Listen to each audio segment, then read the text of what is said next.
At our rehearsal dinner, my fiancée's sister whispered, "She's only marrying you for the green card. She has a husband back home." I said nothing. Then I contacted immigration with proof and watched the wedding turn into a federal case. I've never been a dramatic guy. 34 years old, software engineer, quiet life. I don't drink much, don't fight, don't post online about toxic exes. I like patterns, logic, and predictability. That's probably why, when I met Isabella, she felt like chaos wrapped in charm. She was 29, from Brazil, working in design. We met at a tech conference in Austin. She had that mix of confidence and vulnerability that makes you want to protect someone and prove yourself at the same time. I won't lie, she was stunning. Everyone noticed when she entered a room. She had that effortless warmth that turned small talk into confession. And for a long time, I thought that was love. The first year was bliss. Trips, plans, laughter. The second year was off. Not bad, just off. She became oddly distant when we talked about the future. Then suddenly, overly invested, wanting wedding dates, joint accounts, and a faster timeline. I remember asking her one night, "Why the rush?" She smiled and said, "Because life is short, amor. Why wait to be happy?" That sounded poetic enough to silence my doubts. Until the rehearsal dinner. It was a small, intimate gathering at an Italian place downtown. Her family had flown in from Sao Paulo, or so I thought. A few cousins, an aunt, her younger sister Anna. Anna was quieter, more grounded. She didn't talk much, just watch people the way people who know too much tend to. Halfway through dinner, while Isabella was laughing at something my dad said, Anna leaned toward me and whispered, so quietly I almost thought I misheard, "She's only marrying you for the green card." I blinked. "Excuse me." She didn't look at me, just took a sip of her wine. "She has a husband back home. His name's Ricardo." "I thought she told you." My entire body went still. It wasn't the words, it was the way she said them. Calm, detached, not cruel, like she wasn't trying to hurt me.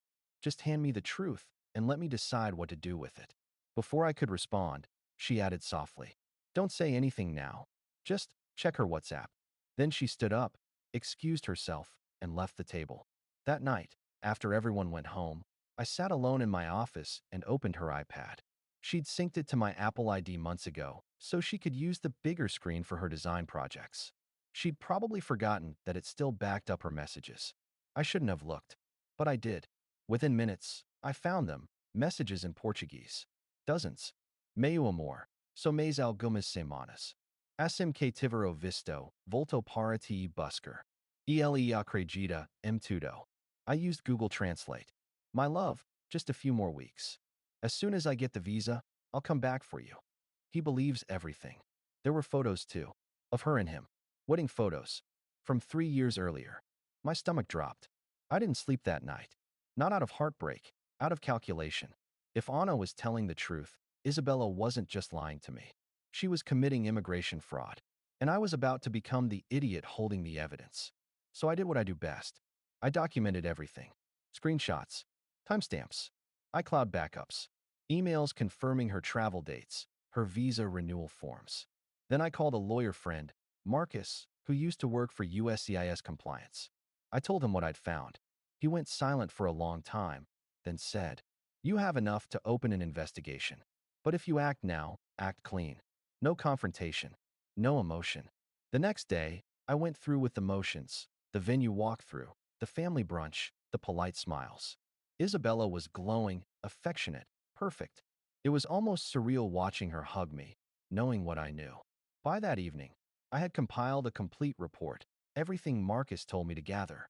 Then I made one last call. Not to her. To Immigration and Customs Enforcement's Fraud Investigation Division. I filed a report, uploaded all the evidence, and attached Marcus's statement as witness verification. 2 days later, the morning of the wedding, I called the venue and canceled. Told them it was a family emergency. No drama. No explanation. Then I sent Isabella a simple text. "Don't bother coming to the ceremony. You'll be too busy explaining yourself." And I turned my phone off. I thought that would be the end of it. But I underestimated how fast bureaucracy and karma can move when it's properly documented. Because that afternoon, while Isabella was supposedly getting ready, I got a call from Marcus. "You're not going to believe this," he said. ICE flagged her passport. She wasn't in her hotel. She was at the airport. Why? Because Ricardo just flew in. Same flight manifest. They were meeting here. Both under investigation. And that's where the story should have ended. But it didn't. Because when they were both detained at customs, Isabella told the officers she'd been set up by her sister. When Marcus called me that morning, my first reaction wasn't anger. It was clarity. All the missing pieces, her rush to marry, her evasive stories about family, the sudden bursts of affection right before visa renewals, suddenly made perfect, ugly sense. I didn't even feel shock. Just that cold click you get when the puzzle finally locks into place. Marcus told me IC had detained both Isabella and Ricardo at the airport. They'd been flagged by border control after his passport pinged under a person of interest alert from the fraud unit. Apparently, they'd been corresponding under multiple aliases, and she was planning to return home for a visit right after the wedding. The plan was simple. She'd use the green card marriage to get residency, then file for spousal separation and start bringing her real husband over under family sponsorship.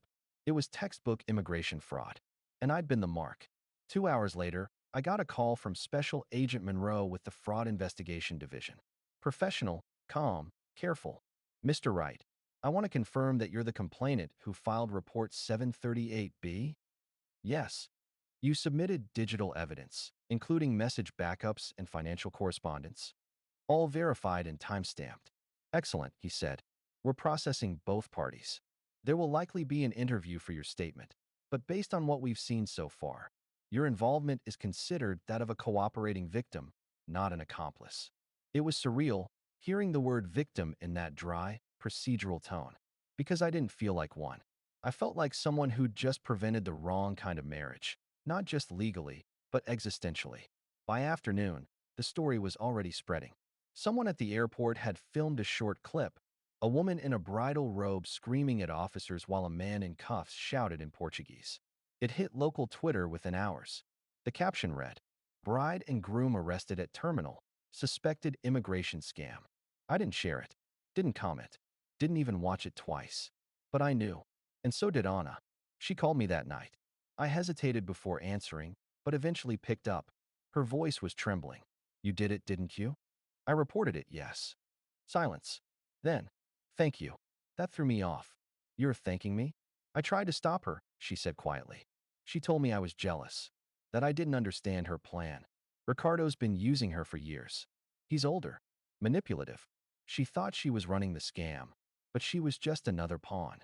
That landed hard, because suddenly, the story shifted. It wasn't just about betrayal anymore. It was about delusion. I asked Anna how long she'd known. 6 months, she said. I didn't want to ruin your life if I was wrong. But when I saw you at dinner, so happy, she stopped. I couldn't let you walk into that. You did the right thing. She laughed softly, bitterly. My parents don't think so. They're furious. They think I destroyed the family's reputation. You didn't destroy it, I said. You disinfected it. 2 days later, I sat in a sterile federal office giving a formal statement. Agent Monroe typed as I spoke, occasionally nodding. When I finished, he leaned back and said, "You'd be surprised how often this happens. But not many people handle it like you did." How's that? Without emotion. Most want revenge. You wanted resolution. That line stuck with me. Because it was true. I didn't want payback.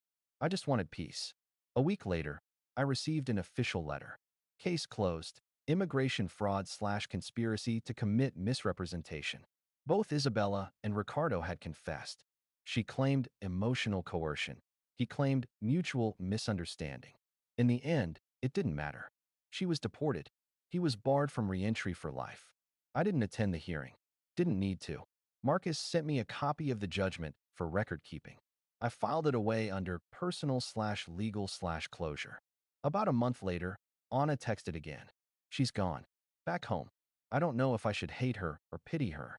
Neither, I replied. Just learn from her. She wrote back. You sound like my therapist.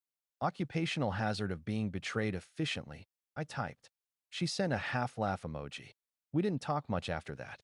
But sometimes, I think she just wanted to make sure I hadn't turned bitter. The funny thing is, people still ask me if I'd ever date again. The answer is yes, eventually. But now, I verify everything. Not out of paranoia, but out of respect for myself.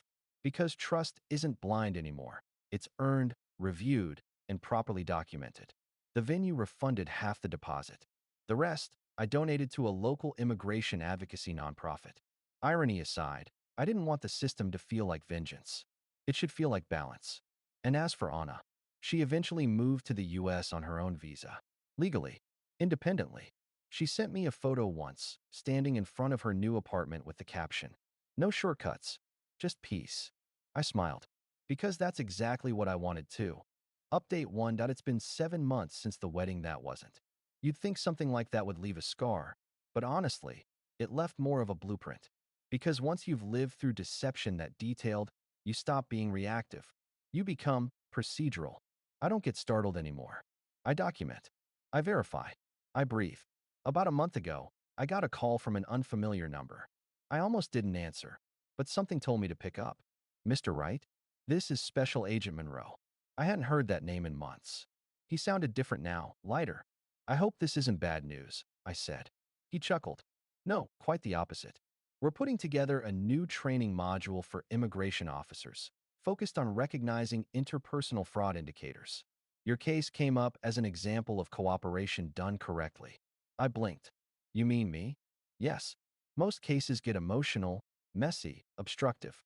You kept records, stayed calm, and didn't contaminate the evidence with confrontation. It's the kind of civilian response we wish we saw more often." "So you want me to?" "Just permission to use your anonymized report. We'll redact all identifying info." I smiled. "You have my permission. Use it to teach someone else what red flags really look like." It was surreal. To think that a relationship that started with romance and ended with an ICE file number would become training material. I hung up the phone and sat in silence for a while. Not sad, not proud either. Just still. Like the chapter had finally sealed itself, not with closure, but with context. That evening, I met Marcus for a drink. He'd been with me from the start, the friend who had turned calm guidance into quiet rescue. He raised his glass. "To clean exits." I laughed. "That should be the name of your memoir." He smiled. "Yours too." We talked about life, not her. He told me he was engaged again. I told him I'd started seeing someone new too, slow, steady, quiet. No rush, no performance. Her name's Claire. She works in data analytics, someone who also believes in facts over feelings when things get hard. She knows the whole story, not because I dumped it on her, but because she asked the right questions. She didn't flinch, didn't pity, just nodded and said, "So you learn to read fine print in people." And that's exactly it. A few weeks later, Agent Monroe sent me an email with a small attachment. Case Study 11B, Preventing Interpersonal Immigration Fraud, excerpt. It included anonymized quotes from my report. Reading it felt strange, detached, clinical, almost sterile. But one line from his summary stood out. Subject demonstrated that detachment, documentation, and dignity can achieve what confrontation rarely does. Truth with consequence. That hit me harder than anything else. Because that's what this was really about. Not revenge, not anger. Just consequence. I didn't tell many people about that email. Not my parents, not even Claire. It wasn't something to brag about. It was just a quiet moment of recognition that I'd done something right when everything around me was wrong. A few weeks later, I got one last email from Anna. She's rebuilding her life back home. Therapy, new job, staying with our aunt. She talks about you sometimes. Says she doesn't hate you, just herself for not stopping sooner. I think she finally understands. I stared at that message for a long time. Then I replied, "Good. I never wanted her to suffer. I just wanted the truth to stand on its own." She wrote back, "Then you got exactly what you wanted." Last weekend, I went hiking with Claire. At the peak, she took a photo of me looking out over the valley, hands in my pockets, sun cutting through fog. She posted it later with the caption, "Some people don't move on. They move forward." I didn't correct her, because that's exactly what it felt like. Sometimes, I still get spam emails from wedding vendors we never used, reminders of a date that never happened. I don't delete them anymore. I just smile, archive, and move on. Because if the past was a contract I didn't sign, then the present, this piece, is the one I finally did. Final update that it's been a little over 2 years since the wedding that never happened. Time didn't heal everything. It just made it make sense. The first few months after the arrest were noisy. Legal follow-ups, interviews, questions. Then everything slowed down, faded, and finally disappeared into the background hum of ordinary life. Now, when I think of Isabella, it's not with anger. It's like remembering a different person I used to be. Last week, I got a letter in the mail. Plain white envelope, government seal in the corner. No return address, just Department of Homeland Security. Inside was one page. No drama, no apology. Just bureaucracy, clean, quiet, final. This letter acknowledges your cooperation with the U.S. Immigration and Customs Enforcement Fraud Detection and National Security Division, FDNS. Your assistance in the investigation was determined to have been in good faith and materially significant to the outcome of case hashtag 4072B. No further action or documentation is required. This matter is hereby considered closed. At the bottom, a single line in italics. Thank you for your integrity.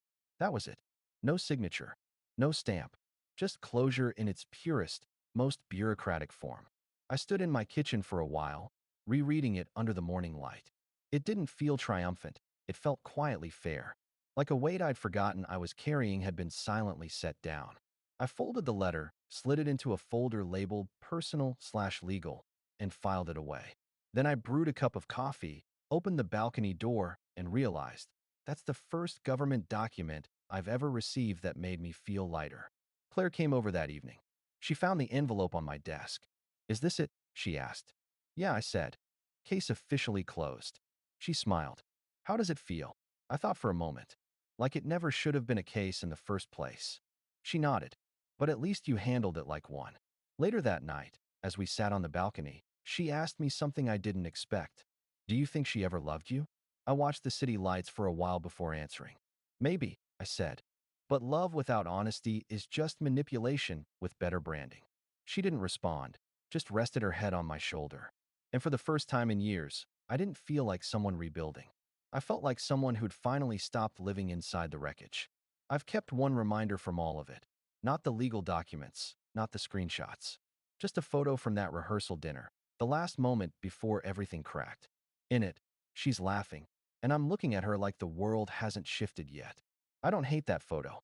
It reminds me that I was genuine, even if she wasn't. And that's what matters. Because being used doesn't make you weak. Refusing to become what used you, that's strength. Last month, Marcus sent me a text. They used your case in the training module. Congratulations, you're officially a government cautionary tale. I laughed. As long as I'm not the villain. No, he replied. You're the case study titled, How to Leave Quietly. That fits. Because leaving quietly, with your dignity, your proof, and your peace, will always be louder than any revenge. I don't know where Isabella is now, and I don't need to. Some stories don't end with confrontation. They end when you stop needing to be right. I took the DHS letter, framed it, and hung it next to my desk. Not as a trophy, but as a reminder. Truth doesn't always roar. Sometimes it just files its paperwork and goes home.